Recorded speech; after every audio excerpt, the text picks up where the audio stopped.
Doctor Vijay Bhaskar masters in orthopaedics. ఈరోజు మనం చర్చించుకునే విషయం ఏంటంటే రుమటాయిడ్ ఆర్థరైటిస్. ఇది వెరీ అన్కామన్ కీళ్ళవాతమైన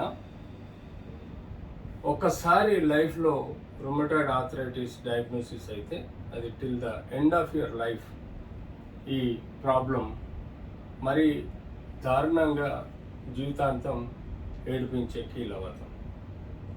ముఖ్యంగా రుమటాయిడ్ ఆర్థరైటిస్ రోగ నిరోధక శక్తికి సంబంధించిన వ్యాధి. మన బాడీలో రోగ నిరోధక శక్తి ఇమ్యూన్ సిస్టమ్ ఏదైతుందో దాని డిసప్రాప్రియేషన్ రియాక్షన్స్ వల్ల ఈ యొక్క వ్యాధి మన బాడీలో ఉత్పత్తి చెందుతుంది. ముఖ్యంగా ఇది జెనెటిక్గా కానీ హెరిడిటరీ కానీ కామన్గా వస్తుంది, కొంతమందికి అక్వైర్డ్గా కూడా వస్తుంది.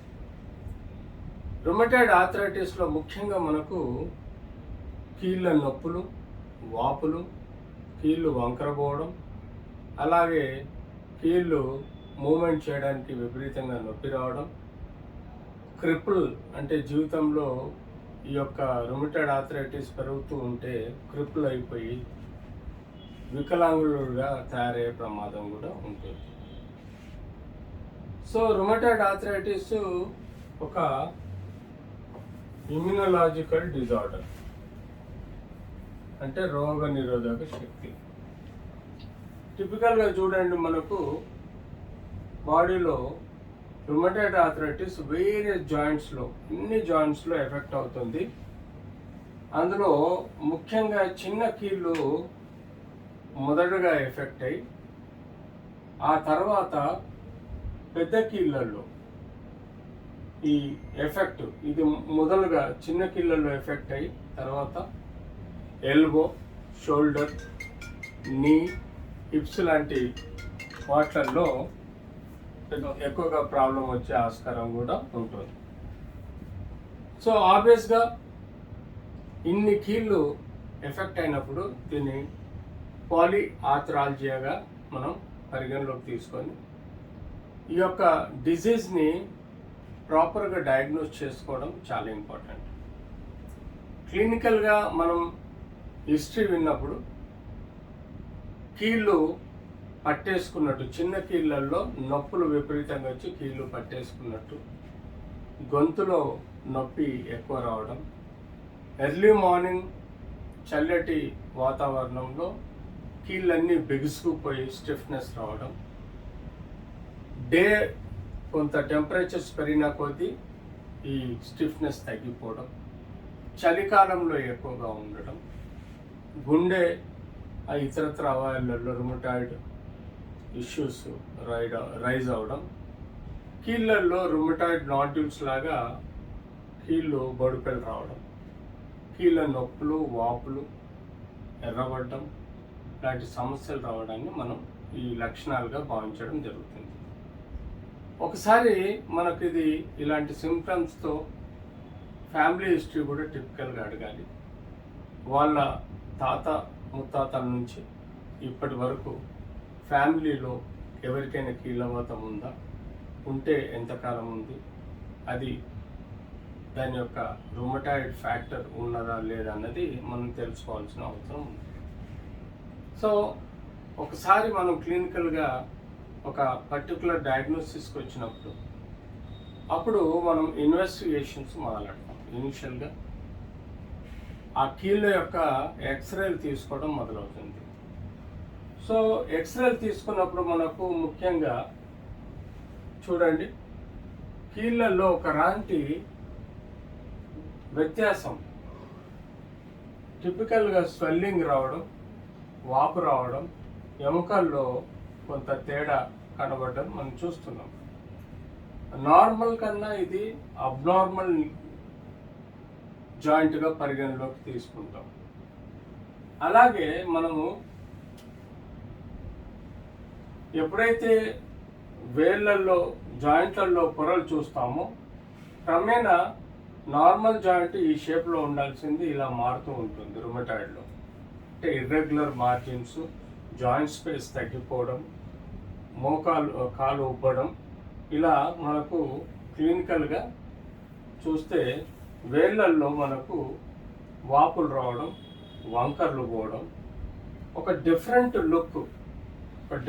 లుక్లో మనకు ఈ రొమటాయిడ్ ఆర్థరైటిస్ అన్నది ఎక్కువగా చూస్తూ ఉంటాం. సో ఇలాంటి వ్యాధిని మనం ఎక్స్రే రూపంలో తెలుసుకున్నతో పాటు డిఫరెన్షియల్ డయాగ్నోసిస్లో ఇది ఏ రకమైన కీలవాతం, ఒక రొమటాయిడ్ అనే కాదు, గౌటీ ఆర్థరైటిసా, లేకపోతే సోరియాటిక్ ఆర్థరైటిసా, లేకపోతే ట్యూబర్క్లోసిస్ ఆర్థరైటిసా, లేకపోతే డీజనరేటివ్ అంటే అరిగిపోయే వ్యాధి ఉంటుంది, డీజనరేటివ్ ఆస్టియో ఆర్థరైటిసా, ఇలాంటి ఎన్నో వ్యాధులు మనం డిఫరెన్షియేట్ చేసుకొని క్లినికల్గా ఒక అంచనాకు రావాలి. అంతేకాకుండా కావలసిన రక్త పరీక్షలు, ఎక్స్రేలు, ఎంఆర్ఐలు, సిటీ చేయించుకోవాల్సిన అవసరం ఉంది. సో యూజువల్గా మనకు ఎక్స్రే ఫైండింగ్ అలా కనబడ్డ తర్వాత మనం రక్త పరీక్షల్లో యూజువల్గా సిబిపి మనం ఇనిషియల్గా చేసుకుంటాం.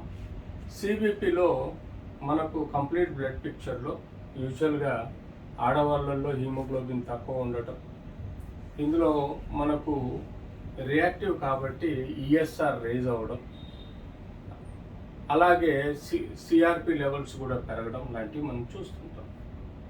అన్లెస్ అంటిల్ బ్యాక్టీరియల్ ఇన్ఫెక్షన్ వస్తే డబ్ల్యూబీసీ కౌంట్ కానీ లేకపోతే న్యూట్రోఫిల్స్ కానీ పెరగడం చూడం. కానీ లింఫోసైట్స్ కొంత మేరకు పెరిగినట్టుగా మనకు ఈ సిబిపిలో తెలుస్తుంది. స్పెసిఫిక్గా కీలవాతం టెస్ట్ అంటే మనము రుమటాయిడ్ ఫ్యాక్టర్ పాజిటివా నెగిటివా అనేది మనం చెక్ చేసుకోవాల్సిన అవసరం ఉంది. రుమటాయిడ్ ఫ్యాక్టర్ పాజిటివ్గా ఉండడం జరుగుతుంది. అలాగే దానికి సంబంధించిన నాన్ స్పెసిఫిక్ రుమటాయిడ్ ఆర్థరైటిస్ కానీ, గౌటీ ఆర్థరైటిస్ అంటే యూరిక్ యాసిడ్స్ కానీ, సోరియాటిక్ ఆర్థరైటిస్ కానీ, ఆర్ మనం సెరో నెగిటివ్ ఆర్థరైటిస్ కానీ ఇలాంటివి టెస్టులు కూడా నెగిటివ్ ఉండి కేవలం రుమటాయిడ్ ఫ్యాక్టర్ పాజిటివ్ ఉన్నప్పుడు దీన్ని రుమటాయిడ్ ఆర్థరైటిస్గా పరిగణలోకి తీసుకోవాలి. సో ఇలా మనం రుమటాయిడ్ ఆర్థరైటిస్ని మనం చూసినప్పుడు దీనికి ఇందాక చెప్పుకున్నట్టుగా సిమ్టమ్స్ చాలా డిఫరెంట్గా కనబడుతూ ఉంటాయి. సో ప్రతి రుమటాయిడ్ ఆర్థరైటిస్ సిమ్టమ్స్లో చిన్న చిన్న జాయింట్స్ పెరగడం, ఫటిగ్ రావడం, వీక్నెస్ రావడం, జాయింట్ స్వెల్లింగ్ పెరగడం, ఇలాంటివన్నీ ఇప్పుడు మనం వెయిట్ లాస్ పెరగడం, రుమటాయిడ్ ఫ్యాక్టర్స్ పాజిటివ్ రావడం మనం చూస్తాం. సో ఆబ్వియస్గా జాయింట్లో ఇట్లాంటి మార్పు వస్తుంది. ఇనిషియల్గా మనం ట్రీట్మెంట్ కోసం పెయిన్ కిల్లర్స్ ఇవ్వడం జరుగుతుంది. పెయిన్ కిల్లర్స్ యూజువల్గా మనం తీసుకునే ఐబుప్రూఫెన్ కానీ, బ్రూఫెన్ కానీ, లేకపోతే డైక్లోఫెనాక్ సోడియం కానీ, లేకపోతే ట్రమడాల్ కానీ, ఆర్ కిటరాల్ కానీ, ఇట్లా ఎన్నో మనకు పెయిన్ కిల్లర్స్ ఉంటాయి. కానీ అవి సఫిషియెంట్గా మనకు సపోర్ట్ ఇవ్వవు, సఫిషియెంట్గా మనకు ఎఫిషియెంట్గా పనిచేయవు. So once disease modified drug మనం ఇవ్వాల్సిన అవసరం ఉంటుంది. హెచ్సిక్యూ అనే మాత్ర అది ఇమ్యూనలాజికల్ ఎఫెక్ట్ని మాడిఫై చేస్తుంది. అంతేకాకుండా దానికి తోడు మనం మెథోట్రెక్సేట్ డిజీజ్ మాడిఫైయింగ్ డ్రగ్, అలాగే టోఫాస్టార్ అని ఇప్పుడు కొత్తగా వచ్చింది, ఆ మెడిసిన్ ఇవ్వటం వలన కూడా మనకి యొక్క ఇమ్యూనలాజికల్ డిజార్డర్ని సరైన పద్ధతిలో చేసి ఈ రుమటాయిడ్ ఫ్యాక్టర్ని మనం కంట్రోల్ చేసే విధంగా ప్రయత్నం చేయవచ్చు. మాత్రలు ఒక రోల్ అయితే ఎక్సర్సైజ్ రెగ్యులర్గా ఫిజికల్ ఎక్సర్సైజ్ చేయకపోతే జాయింట్ డిఫార్మిటీ వచ్చే ఆస్కారం ఉంటుంది. కాబట్టి రెగ్యులర్గా ఎక్సర్సైజ్ చేయాలి. ఇన్ని మాత్రలు వాడుతున్నాం కాబట్టి మనం వీలైనంత వరకు అసిడిటీ, అల్సర్స్ రాకుండా యాంటాసిడ్ కూడా ఒకటి వాడుకోవాలి. అంతేకాకుండా వీళ్ళల్లో విటమిన్ డి, కాల్షియం డెఫిషియన్సీ ఉంటుంది కాబట్టి వాళ్ళకు విటమిన్ డి, కాల్షియము ఓరల్గా రోజు సప్లిమెంట్ ఇవ్వాల్సిన అవసరం ఉంటుంది. సో ఇలా మనం మెడిసిన్స్ రూపంలో పెయిన్ని కంట్రోల్ చేసే విధంగా ఫిజియోథెరపీ రూపంలో ఫింగర్స్ డిఫార్మిటీ రాకుండా, జాయింట్స్ డిఫార్మిటీ రాకుండా రెగ్యులర్ ఎక్సర్సైజ్ చేస్తూ ఉండాలి.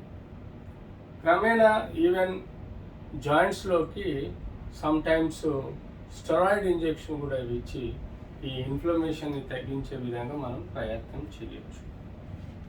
కానీ మేజర్ జాయింట్స్లలో ఎప్పుడైతే నీ జాయింట్ లాంటి జాయింట్లో రొమటైడ్ ఆర్థరైటిస్ వలన జాయింట్ మొత్తం చెడిపోయి వంకర్లు వంగిపోవడం, డిఫార్మిటీ ఏర్పడడం, నడవలేని పరిస్థితిలో ఉంటే స్టేజ్ 4ని బట్టి మనం టోటల్ నీ రీప్లేస్మెంట్ లాంటి జాయింట్ రీప్లేస్మెంట్ సర్జరీ చేయటం వలన వాళ్ళు క్రమేణా సరిగ్గా నడవగలుగుతారు.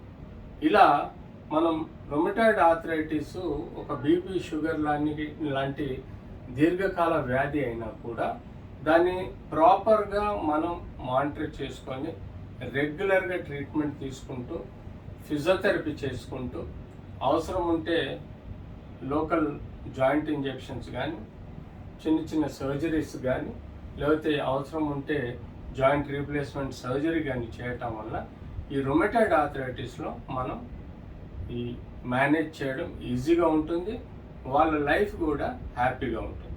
ధన్యవాదాలు. ఎన్ని నిమిషాలు? 9 వచ్చింది, 10 వచ్చింది.